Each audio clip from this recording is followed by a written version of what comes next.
going to attempt to go through the Gospel of Luke.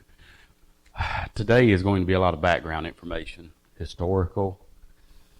I will get some into it, but mainly, one of the things that as I've grown, I've learned is, we end in the Old Testament with Malachi, and then we land in the New Testament, and we have like the Sadducees, the Pharisees, Rome is there. And what happened between coming back from Babylon and, the groups, the political groups we see going on? So, I cannot do it exhaustively. I'm going to try to skip across about 400 or 500 years. But picture there, if anybody's interested, that is the oldest copy of Luke we have.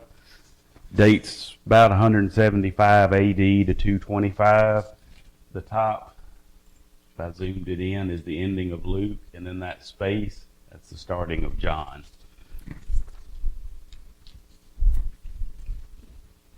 I'm fascinated with that kind of stuff. All right.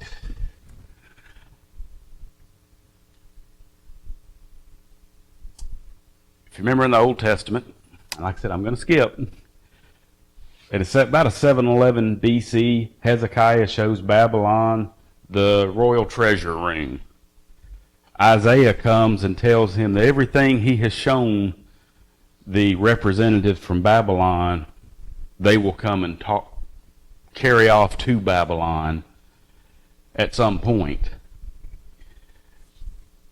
At 606 BC, almost 100 years later, Nebuchadnezzar comes and captures Jerusalem. He takes these things. He also takes Daniel and his 3 friends. Now, he tries 3 times to set up a puppet government under Jehoiakim and Jehoiachim, and every time they rule for a couple years, and then they rise up and, you read this in Jeremiah, God's with you, you can overthrow this, He'll support you, and they rise up, and Babylon comes and crushes them. And by the 3rd time, Nebuchadnezzar's had enough. Everybody gets carted out. The temple is destroyed. The city's laid waste. And that is 586 BC, which is a date that in your head you want to hammer that date in. That is the fall of Jerusalem. A lot of things will revolve off that date.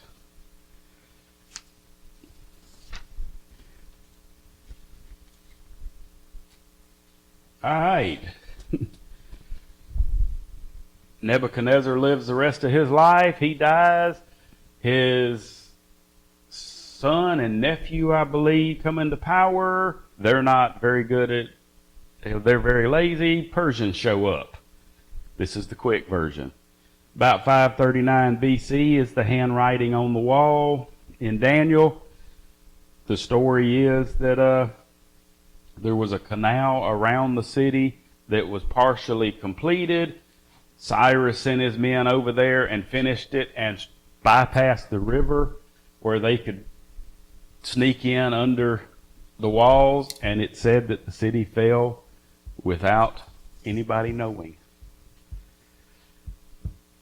537, Cyrus decrees that the exiles could go home and rebuild the temple. Another story, when Cyrus came in, Daniel was standing there showing him in Isaiah where it was prophesied that Cyrus by name would be the one that would come and conquer Babylon and let the people go home. Not everybody went flat. A lot of people, they'd been in Babylon long enough, they got comfortable. Only a remnant went home to begin with. Ezra, Zerubbabel the priest, and Ezra, Zerubbabel the prince, not priest. He is a descendant of the royal line. And Joshua the priest, a descendant of the former high priest, returned to rebuild the temple. It's just some connecting up some Bible books here. About 478, Esther becomes queen. 444 BC, March the 5th, Artaxerxes decrees that the city and its walls are to be rebuilt, and he sends Nehemiah to do this. We're in the book of Nehemiah. Back from 500 to 450 BC, the books of Haggai, Zechariah, and the historical book of Esther is written. And 430 BC, the Old Testament closes with the books of Malachi and Nehemiah. You know, the joke I always hear is Malachi is the only Italian book in the Bible, Malachi. It's easy to remember. 353 BC, 2 years after returning, Ezra records that the work, I think it's supposed to be 453. 453 BC, it is fought with resistance of the surrounding people and delayed many times. But you read about that in Ezra. I got the wrong year, but they come, they're trying to put up the temple. The people, the Edomites, the people who have kind of settled around the land, don't want them putting up the temple, like I said. And the Bible closes there.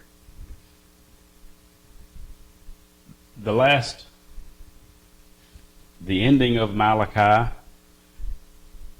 You want to read it? Remember the law of servant Moses, to whom at Horeb I give rules and regulations for all Israel to obey.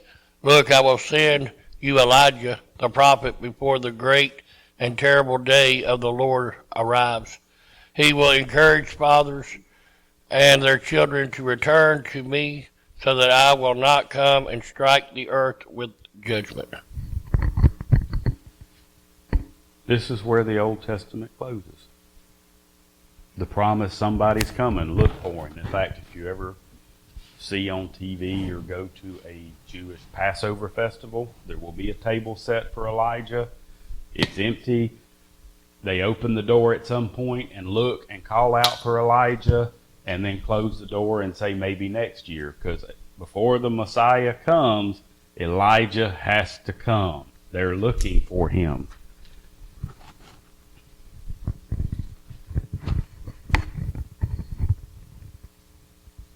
To just stop and put things into perspective, because when we read something, for us, going from the Old Testament to the New Testament is the flip of a page. There's 430 years roughly between that. So 400 years ago, people were just showing up in this country. I mean, Jamestown was founded in 1607. The first King James, the 1611, was printed in 1611. 1620, the Pilgrims arrived in Massachusetts, and in 1630, Boston was founded. 1636, Rhode Island. See, the United States has not even been a country for 400 years. This is just the beginning of the settlers that land here that become our ancestors. Most of us don't even know the names. If you're lucky, you can get your family tree back that far, but records start getting very vague and fuzzy, and, you know, you didn't have to go register births and deaths. But in the old world, this is Galileo decides to turn a telescope to Jupiter and sees it has 4 things floating around it. The moons of Jupiter. Shakespeare died 1616. Shakespeare's been dead a little over 400 years. The Taj Mahal was built. In the English Civil War, where they beheaded King Charles and Oliver Cromwell, which is some very interesting history. The Pilgrims came over here because they wanted to separate.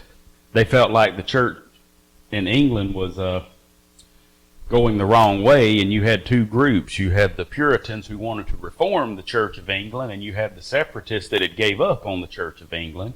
And one of the ironies in history, when you're in school, they grouped the Pilgrims and the Puritans together, but the Pilgrims came over here to get away from the Puritans, and about 10, 15 years later, the Puritans landed right next to Plymouth Rock and set up, and it was, right back in the same situation they left.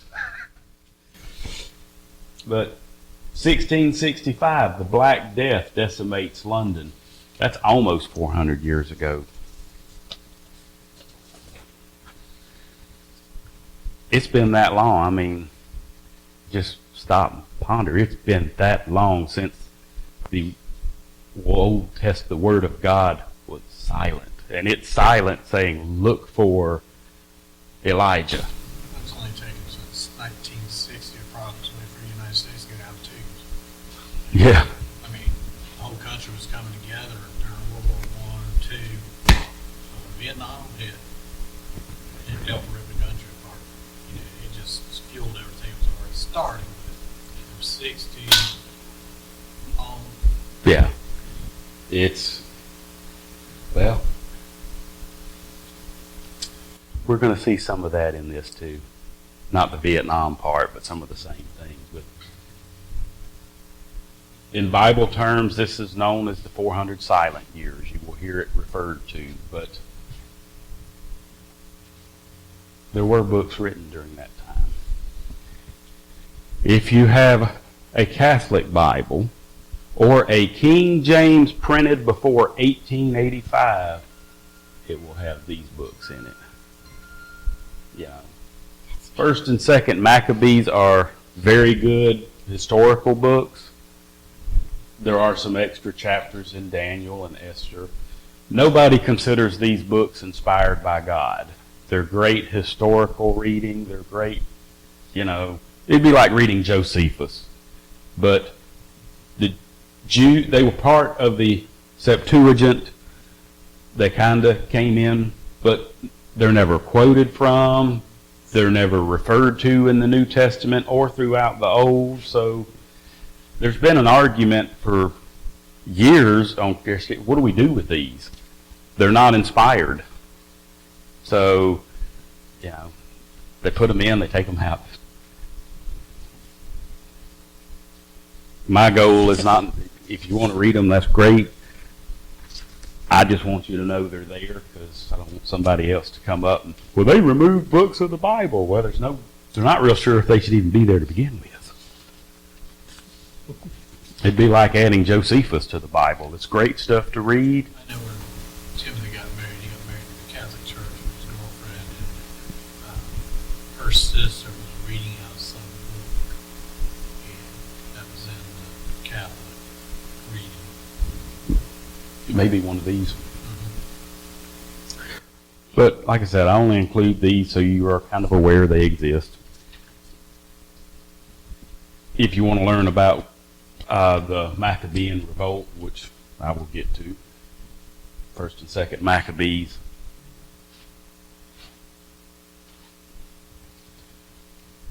All right. The Persian era. Trying to remember. Darius the third, fourth. I didn't write his name down. Anyways, the Persian leader, since I can't remember his name, thought he was going to go over there and attack the Greeks one time and, whoop up on them and just show he was more powerful, and it didn't work that way. A Macedonian, which is an area just north of Greece, had started solidifying the Greek city-states, named Philip II of Macedon, and he responded to the Persian. He began a series of campaigns against the Persian Empire. He was assassinated in 336, and his son Alexander took over. Now, Alexander was taught by Aristotle. Many considered him to be weak, not as strong as his father.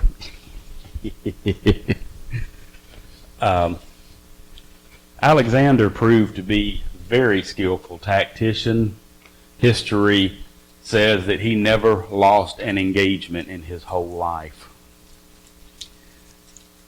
I mean, and he ran across all the way down to Egypt, all the way out to the Indian border of India, never losing a battle, and it's only because his men refused to go any further that he stopped at India.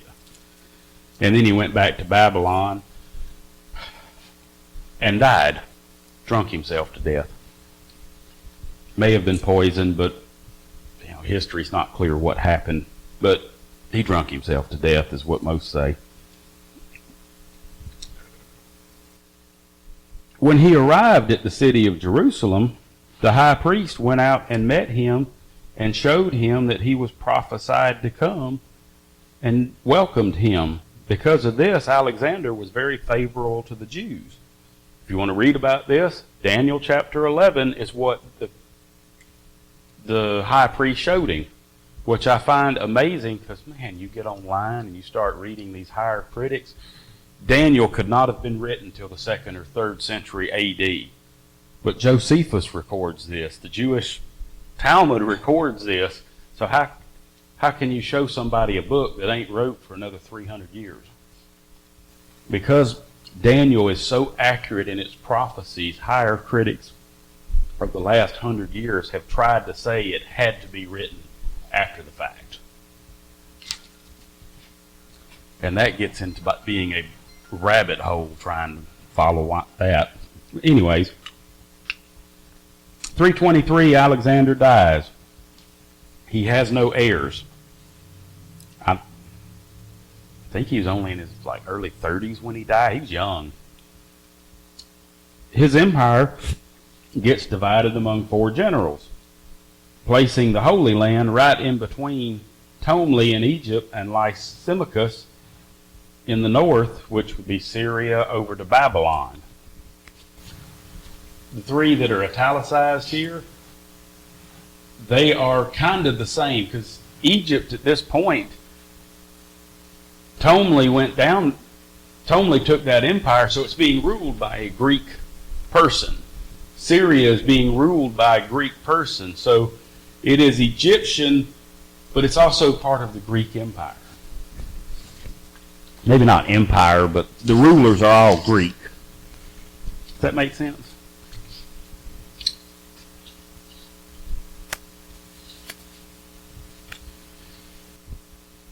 To begin with, the Holy Land is part of the Egyptian portion. Ptolemy's in control of it, and his descendants. He's rather, as long as you pay the whatever tax and don't cause any problems, he doesn't bother the Jews. In fact, one of the things that becomes very important for us, one of his relatives, they built a big library in Alexandria, Egypt, and they wanted the works from all over the world, a copy in that library. And he petitioned 70 Jewish scribes to produce a Greek translation of their holy book so he can have a copy in his library. This is called the Septuagint. It's abbreviated LLX. A lot of times if you're reading, it's the Roman number for 70, I believe. The 70 scribes produced it. This work, over the next couple of years, becomes more or less the Bible that the world knows. There's 2 things that happened under Alexander. Because he spread so far, everybody spoke Greek. Like today, anywhere you go in the world, you'll find people that speak English because of the British Empire. And it kind of made Greek the world language for that time. It also spread Greek culture. This Bible also came very popular with Jews outside of the Holy Land because you could get a copy of it, you could make a copy. If you may know some Hebrew, but you're around everybody you're around is speaking Greek, so you know Greek better. it also becomes nice for us because Hebrew can sometimes be a little vague. Greek is an exact language. And you're 250 years before Christ, so you don't have Jews that are rejecting the Messiah trying to play word games. You have it in Greek what those Jews that were looking for the Messiah before he came thought the passage meant. By how they translated words, you know what their thought was.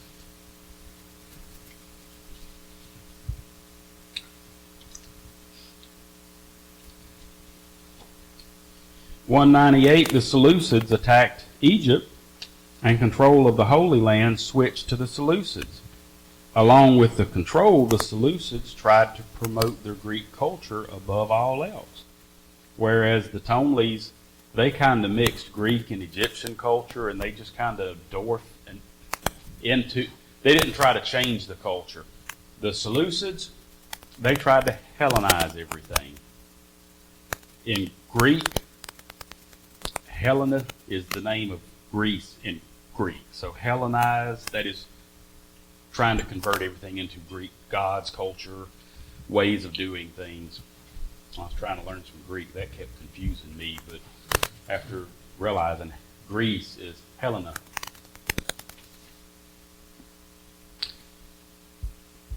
In 175 BC, Antiochus IV ascended to the throne. Over the next several years, he radically tried to forcibly turn the Jews into Greeks.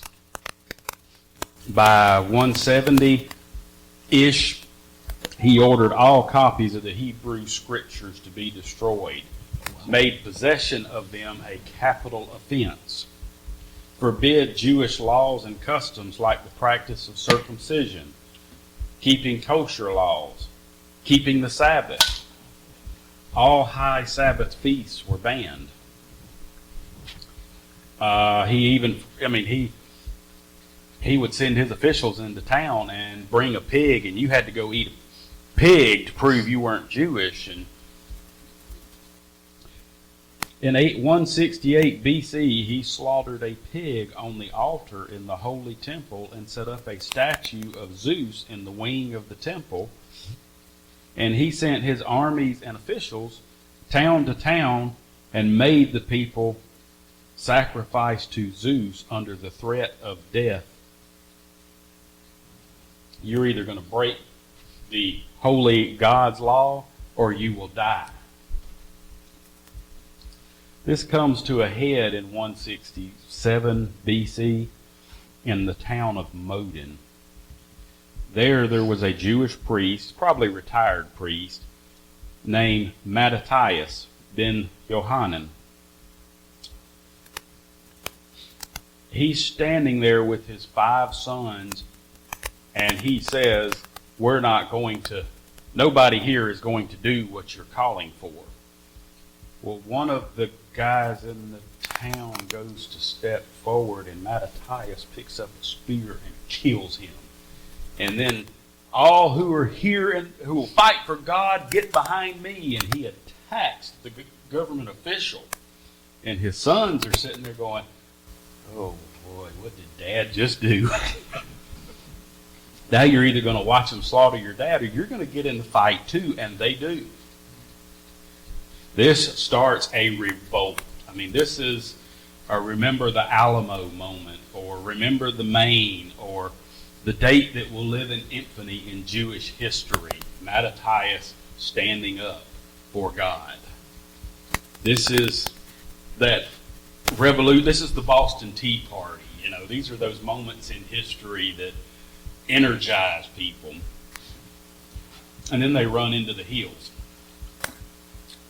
Well, people start coming to them, and it turns out his sons, especially Judas, is a skillful guerrilla fighter and tactician.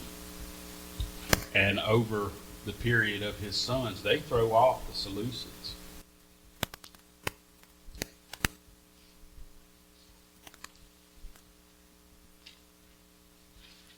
Next page.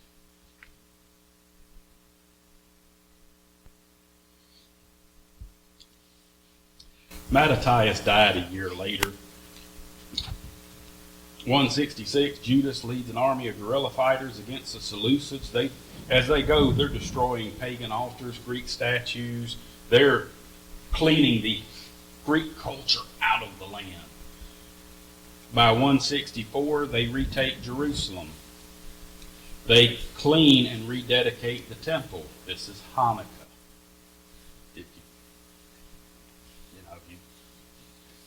They only had enough oil for the menorah for one night. They used it. It took 8 to 10 days to press olives and get the oil they could use for the menorah.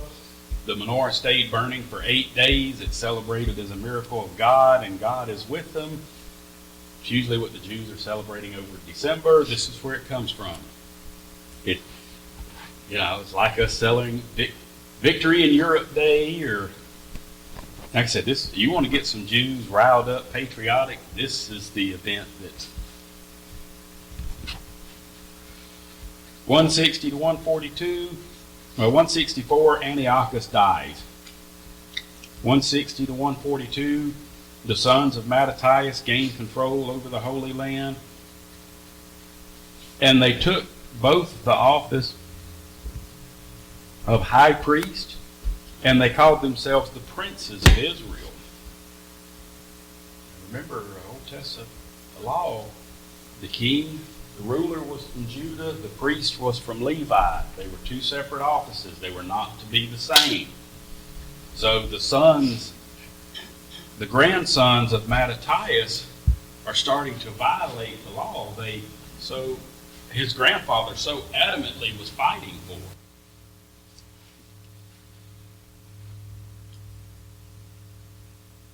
134 to 104, John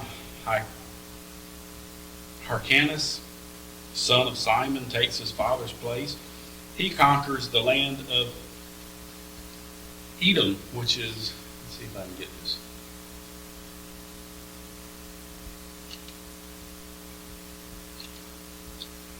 Right here.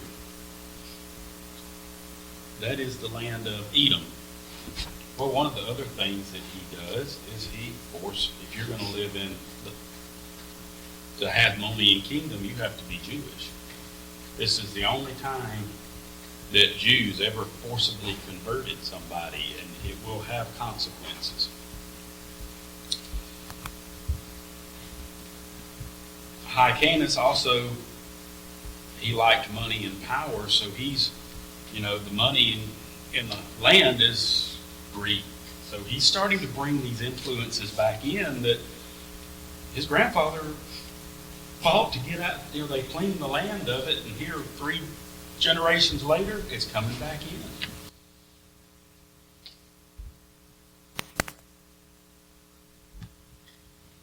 As this goes on, Mattathias was very, what we'd say in the Bible, pharisaical.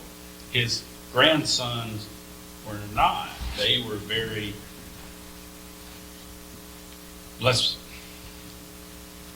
whatever you worldly. There you go, worldly.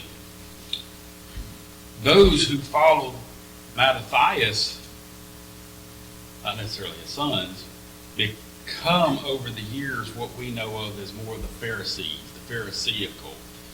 Mattathias was of the priestly line.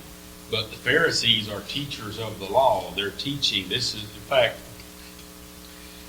I can't remember where in the Bible, but there's several reasons they got coded off to Babylon. But one of them is they never kept the Jubilee year, and for the seventh year they were supposed to let the land lay. And I think it's in Jeremiah. Speaking for God, he says, "You owe me 70 years." So these people start setting up.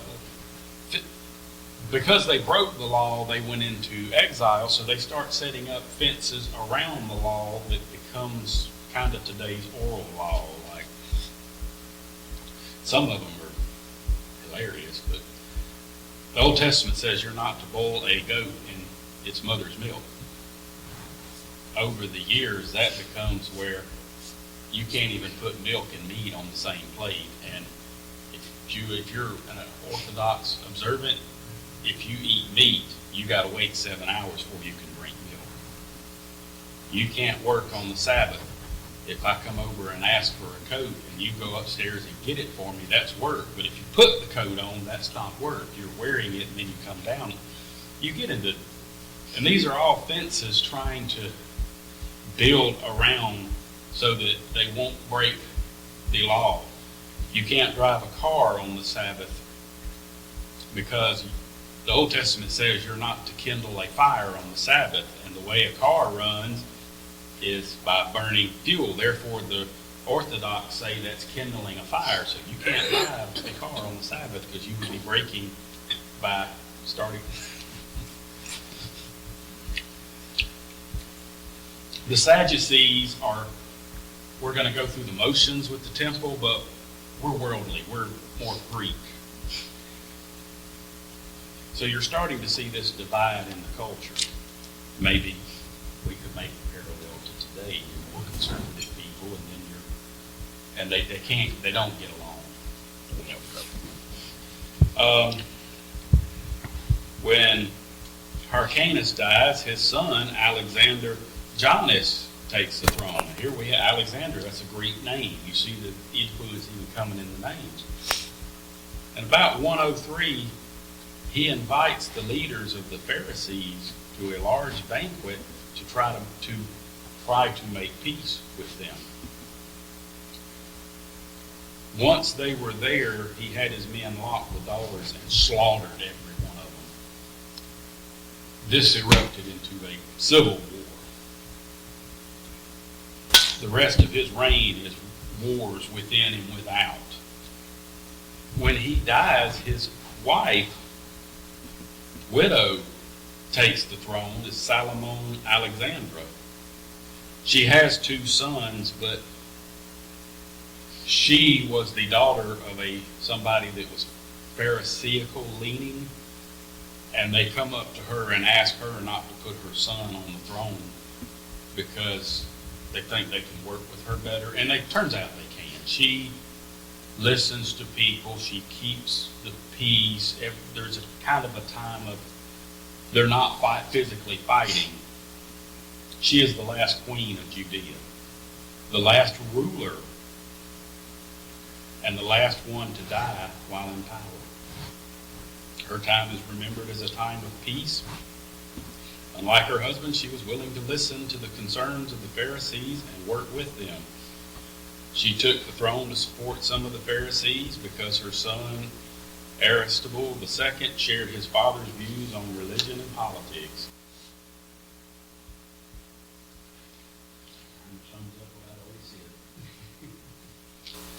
Now, when she dies,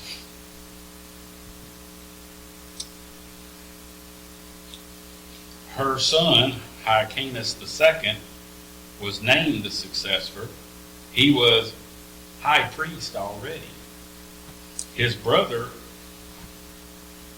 Aristobulus II, had already had his eyes on the throne.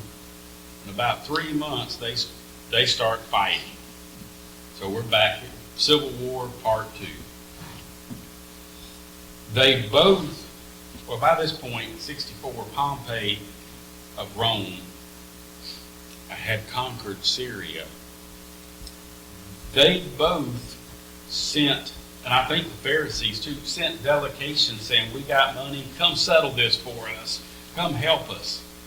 So they're appealing to an outside power to come in and defeat my brother, or defeat them. Anybody here see a recipe for disaster?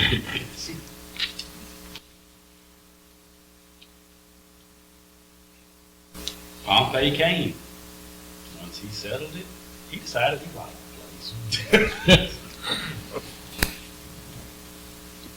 This is the end of the independent state of Israel until May of 1948. This is the last time they had their own country without being under the rule of someone else.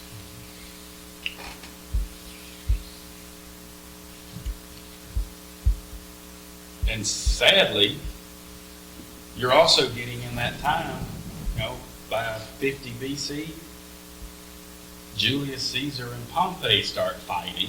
So you're not only you got Pompey there, but who you're playing with whose side are you supporting? You're getting involved in the civil war in Rome.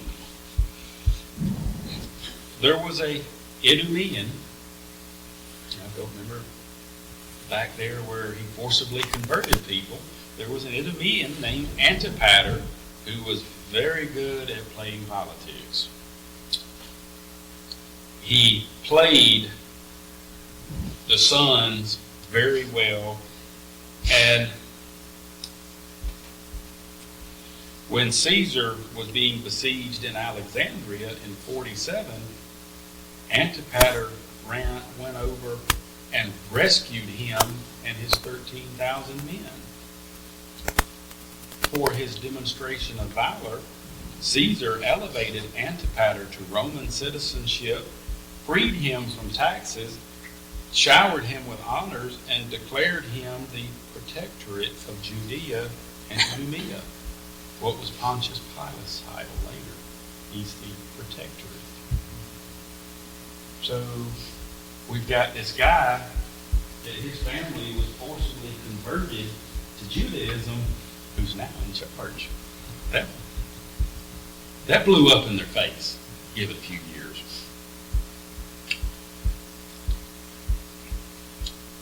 When he dies, guess who his son is? Anybody? Herod the Great. Antipater is Herod's father. 43 BC to 4 BC, Herod the First, or Herod the Great, the son of Antipater, was appointed ruler at the death of his father, and along with his brother, but by 37 he had taken care of his brother. He was despised by the Pharisees because he was not Jewish. This guy's calling himself king. You got to be Jewish to be king. You got to be of the lineage of David. This is why even the Hasmoneans, to begin with, called themselves princes. You know, they were the Levites. They knew they couldn't technically be king, but they could be prince. That's gray areas, you know. Herod is called Herod the Great, but I think it's Arnold Fruchtenbaum calls him Herod the Paranoid, because he was constantly scared somebody was going to overthrow him. He had married one of the Hasmonean daughters, had a few kids by her, was afraid they were going to overthrow him. He murdered them. Wow. Romans at the time said it was safer to be Herod's pig than Herod's son. This is the Herod that we see at the opening of the Gospels of Matthew and Luke. And as you understand this, you understand why he killed every baby in Bethlehem.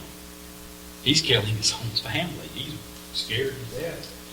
If somebody was born of the Davidic line, that is a threat to him. He's constantly building.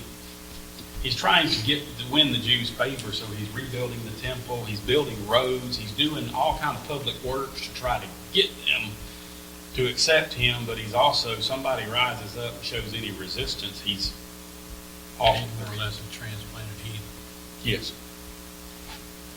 That in some ways, the Jew, the Hasmoneans kind of created.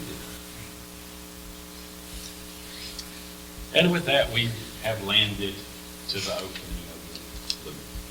So, who was Luke? Luke is called the beloved physician in Colossians 4:14. He is mentioned by name in two other passages in the New Testament, 2 Timothy 4:11 and Philemon 1:24. He joins Paul in Troas in Acts 16:10. He is possibly the only Gentile writer of the Bible. Every other book, with the possible exception of Job, I don't know if they know who wrote Job, was wrote by a descendant of Abraham, Isaac, and Jacob. He wrote two books, Luke Part 1 and Luke Part 2, which we know of as Acts. He could be the author of Hebrews. There are some that think that he wrote down what Paul wanted to say in Hebrews. There is an argument, especially in later criticism, as to who wrote the book of Hebrews. Early church felt like it was Paul. Could have been Luke.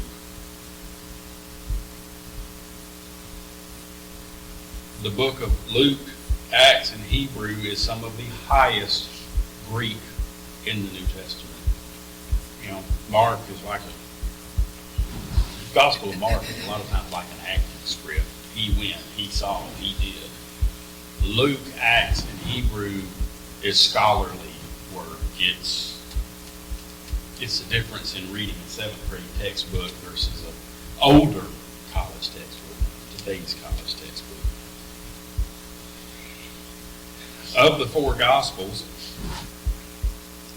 Matthew and John were disciples of Jesus. They walked with him.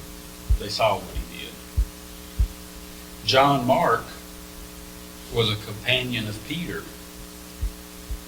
John Mark's mother probably owned the house that the Last Supper was in. So John Mark was there for some of this, very young. He's probably also the guy who fled naked in Mark 14:51 through 52. If something was going on, he threw on the coat, went out to see what it was. They went to grab him, the coat come off, and he streaked. Many consider Mark to be Peter's gospel because, you know, he whatever he didn't see, he was following Peter. He heard Peter tell it. He wrote what Peter had said. Luke is different. He's not an eyewitness. However, he had relationships to the Apostle Paul and interaction with many of these early church leaders. He would have gained a wealth of knowledge and information from multiple sources. He is also a diligent investigator. He interviewed many of the eyewitnesses, probably during the 2 years that Paul was in prison at Caesarea Philippi.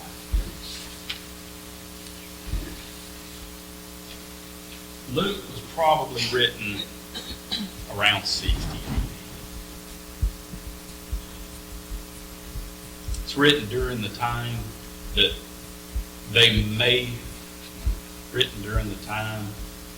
that are probably leading up to Paul's appeal before Caesar. Some people think these are actually trial documents. You know, you would write down what happened to send to your, in our today's vernacular, lawyer to prepare him for the case. I think that's what Luke and Acts really are. It's what was wrote down to prepare their lawyer for what Paul was going to do before Caesar. Luke often uses medical terms in his 2 books. He tends to provide more exact descriptions of diseases than the other Gospels. For example, in Luke 4:38, he mentions that Simon Peter's mother had a high fever, megas. Compared to Mark 30, he describes the man with leprosy as having a rather advanced case of the disease. And Luke, we'll see in verse 3, from the beginning, he tries to put things in chronological order.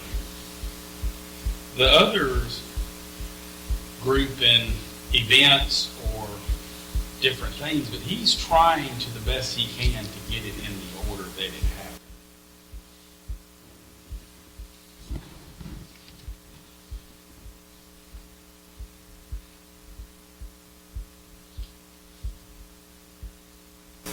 And I borrowed this from Misler. It's just a little quick summary of the 4 Gospels. You know, Matthew it's written to the Jews, presents Jesus as the Messiah, the one they've been waiting for. It focuses on what Jesus said and ends at the resurrection. Mark presents Jesus as a servant. It focuses on what he did. It reads like a shooting script or a snapshot. It was written to the Romans, and it ends with him ascending. Luke presents Jesus as the Son of Man, his humanity. It focuses on what Jesus felt. Sometimes his emotions come through in Luke. It was written to the Greek, and it's more of a narrative. And it ends with the promise of the Holy Spirit, which leads into the book of Acts. John is different. He presents Jesus as the Son of God, as God who came down and took human flesh. He's presenting Jesus as who he really was. The Gospel of John is written to the church. It tends to focus more on supernatural, just proving he was on things only God could do. And it ends with the promise of his return. And John part 2 is the return of Jesus, Revelation. Let's see how far I can.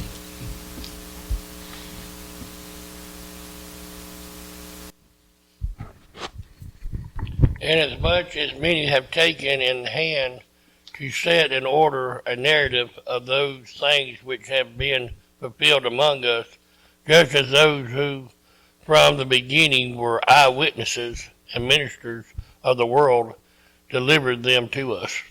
So he actually, I'm sorry. He's giving what he has been told and his investigation. He is writing down a compilation of what he's learned interviewing people that were there. Go ahead. It seemed good to me also, having had perfect understanding of all things from the very first, to write to you an orderly account, most excellent Theophilus, that you may know the certainties of those things in which you were instructed. These first 4 verses are whole sentences. English, you're not supposed to have run-on sentences. In other languages, they're allowed. That's one sentence. Wow. You already hear the difference listening to what he's writing versus even in the translation into English. You know, it's Jesus went here, he did this. These other Gospels are probably Mark and Matthew. Most scholars feel like Mark was the first, written 50, 59, and next Matthew 55 to 60. The last Gospel was likely John, written somewhere between 70 and 95 AD. And this is another one of those areas when you get into higher criticism, they'll try to stretch these dates out. In fact, John, if you read books from 100 years ago, they argued that John could not have been wrote by the Apostle John, that it was wrote 150, 200 years AD. And then I have to look up the date, but somewhere around the 1950s, somebody found this fragment, maybe a little early. It's called the Ryland Piper, or P52. And they look at the writing style compared to other things and kind of get a rough date. The experts said that that little fragment dated somewhere between 90 to 125 AD. It was a fragment of John chapter 19 that said, "What is truth?" So if it was not the original, it is a first generation copy, and it took mountains of higher criticism literature and just threw it in the fire. And they think that was the last gospel. John is also the most copied of the 4 gospels. It's the easiest to find. But this passage does not refer to any of what is known as the Gnostic Gospels. Those are Gospel of Thomas, Gospel of Judas, Gospel of whoever, Mary Magdalene. They come about 150, 200 years later. The Gospels never put the name of the author in there. Church fathers who wrote it. These later Gospels try to pretend to be like Thomas. And if you read them and you're familiar with these Gospels, they're a different Jesus, different gospel, different. Every 10 years, you'll see some special come up that'll jump up and say, "We found the lost Gospels, the hidden books." You get back in the early church fathers, they're not lost, they're not hidden, they were never accepted. I It's done. went to break room the other day, food out there, I took from work, and they had some channel on. It was a Scott Bible. It was talking about how Jesus was a mean child, and he actually wasn't pure.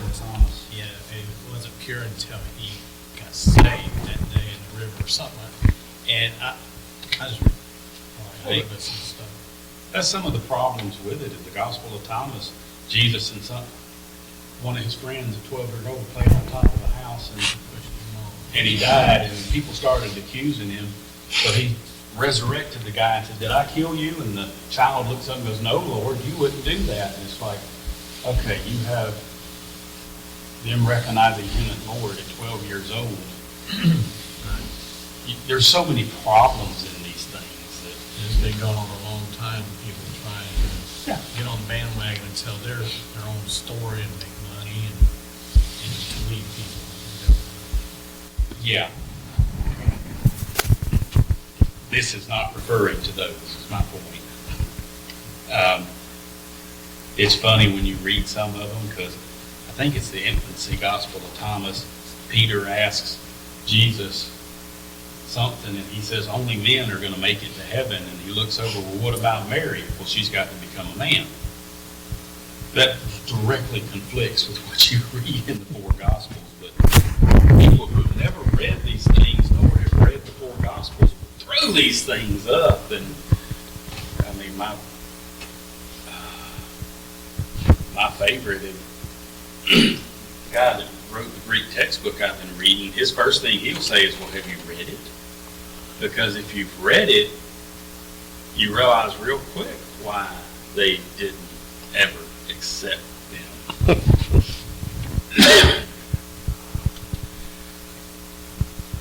We're not 100% sure who Theophilus was. The name, Theos, means God. And Philos is friend or friendly love. You know, Philadelphia is love. Delphus is brother. The city of brotherly love.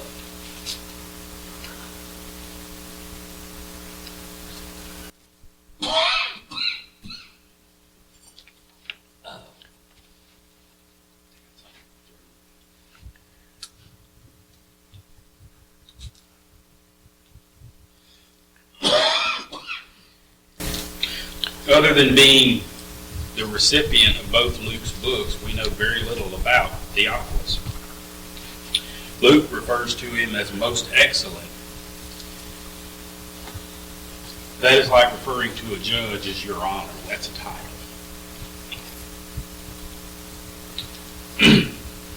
It indicates he was probably a Roman official. This may be actually Paul's lawyer, to put it in today's vernacular. Some high-ranking society member. He may be the one that's paying Luke to write this. Both Luke and Acts are written to Theophilus. It goes back to the possibility of being trial documents.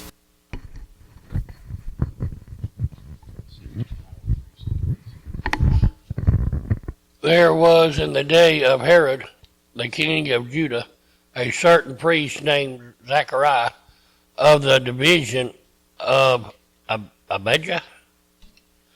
His wife was of the daughter of Aaron. Her name was Elizabeth.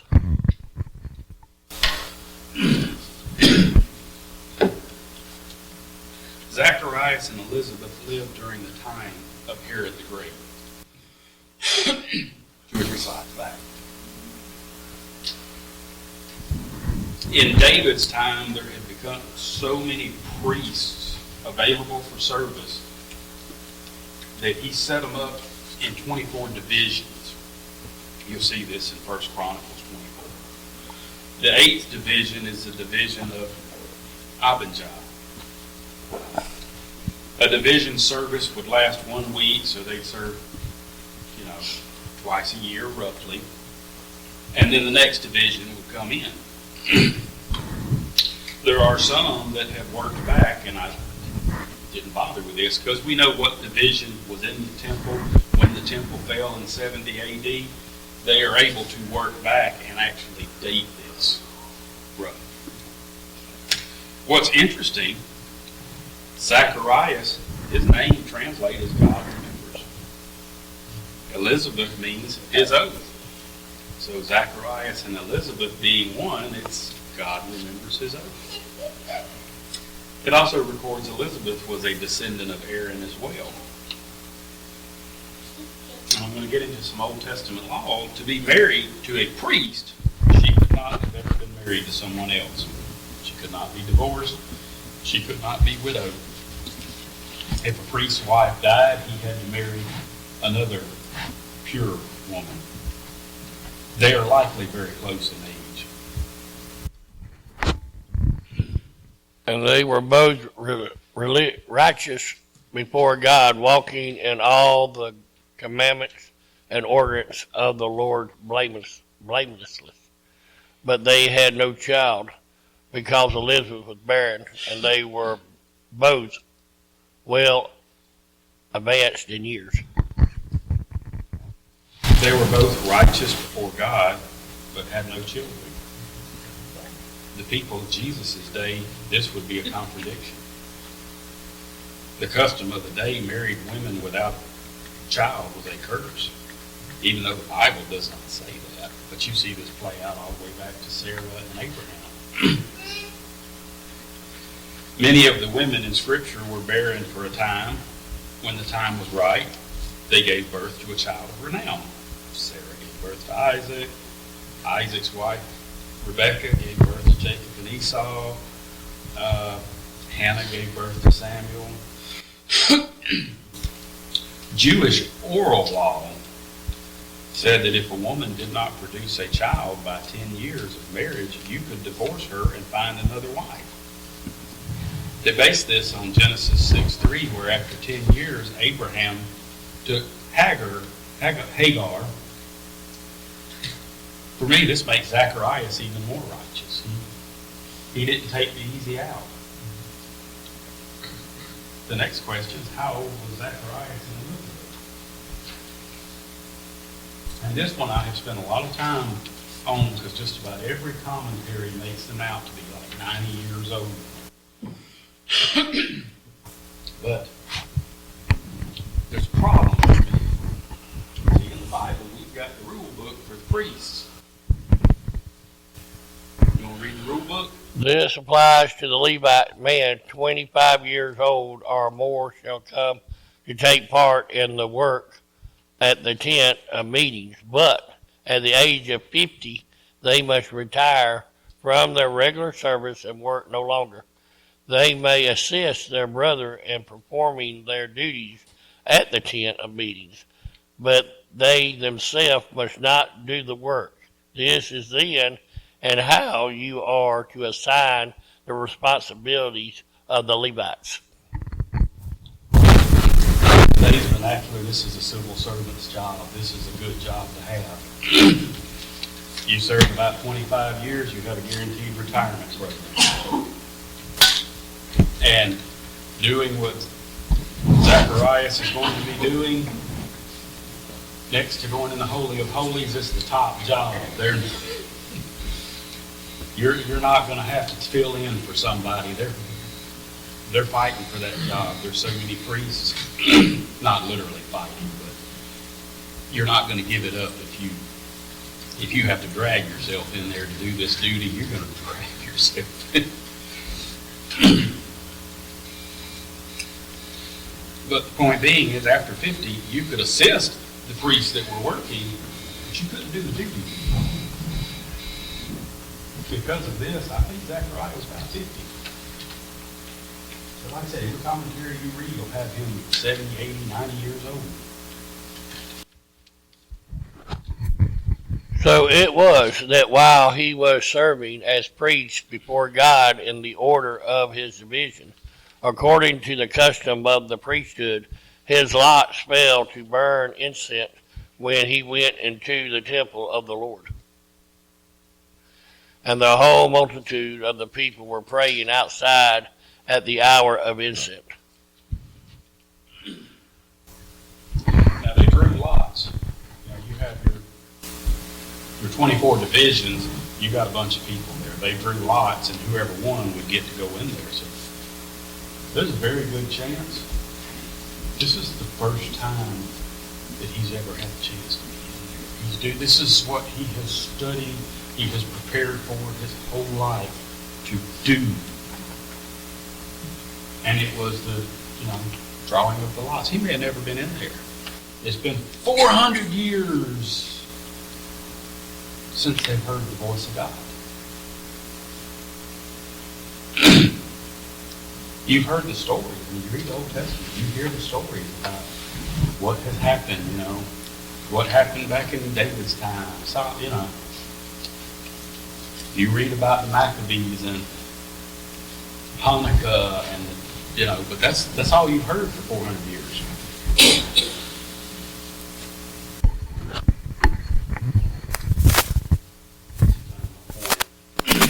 Now, this is not the Day of Atonement. He was not going into here. This is the Holy of Holies. This is the altar of incense. You went to it in the morning, and in the evening, while you're servicing the menorah, you burned incense to God. You're also praying for the people. Zacharias is in here alone in the holy place, just outside the Holy of Holies. This is done at the golden altar, right there. It stands just in front of the veil to the Holy of Holies. You'll find this in Exodus 30.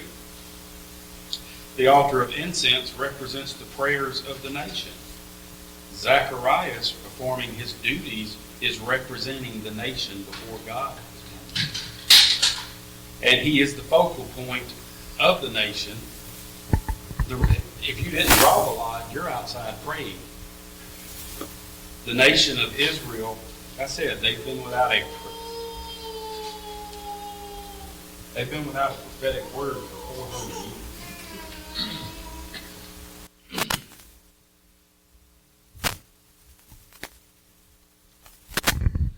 Then an angel of the Lord appeared to him, standing on the right side of the altar of incense. And when Zacharias saw him, he was troubled, and fear fell upon him. But the angel said to him, "Do not fear, Zacharias, for your prayers is heard, and your wife Elizabeth will bear you a son, and you shall call his name John, and you will have joy and gladness, and many will rejoice at his birth."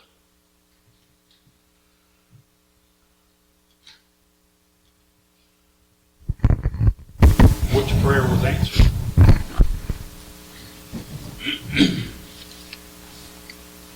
He's in there praying for the nation to be delivered. He's praying that the sins of the nation would be atoned for. He's praying that the promised son of David, the Messiah, would come. And he maybe even took the opportunity to pray for him and Elizabeth to finally have a child.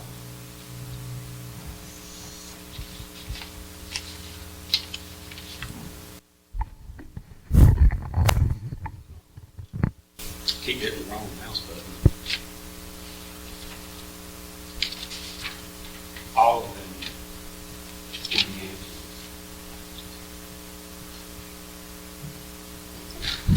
Starting with their child.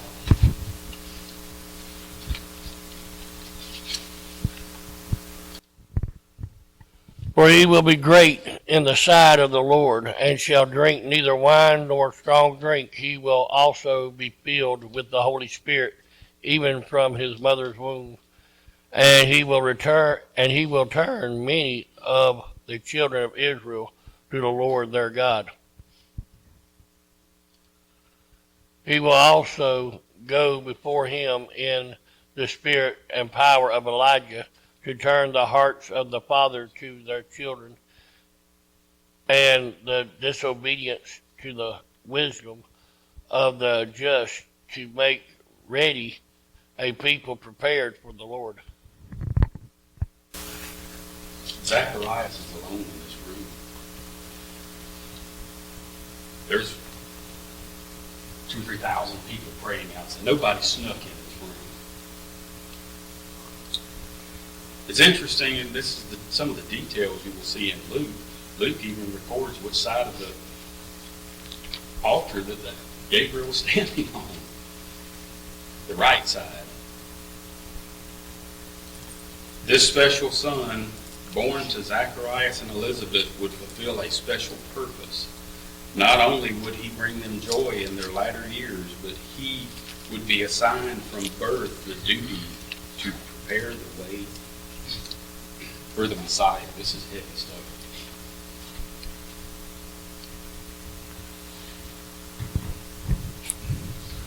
It's been 400 years since Malachi was. And he's seeing the start of the promise.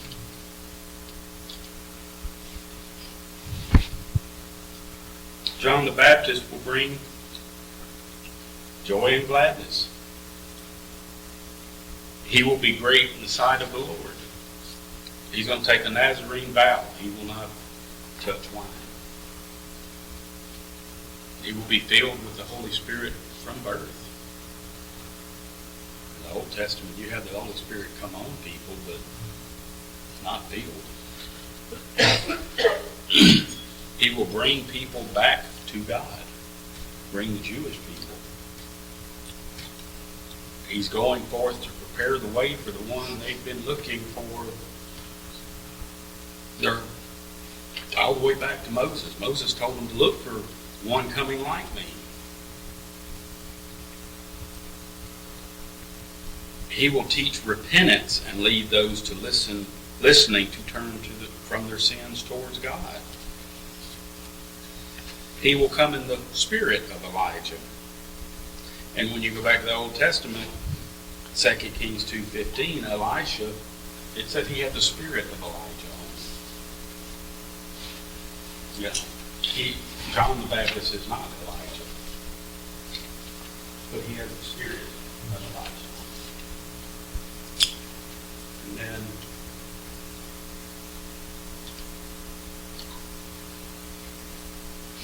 And there's the cliffhanger for the end. Now that one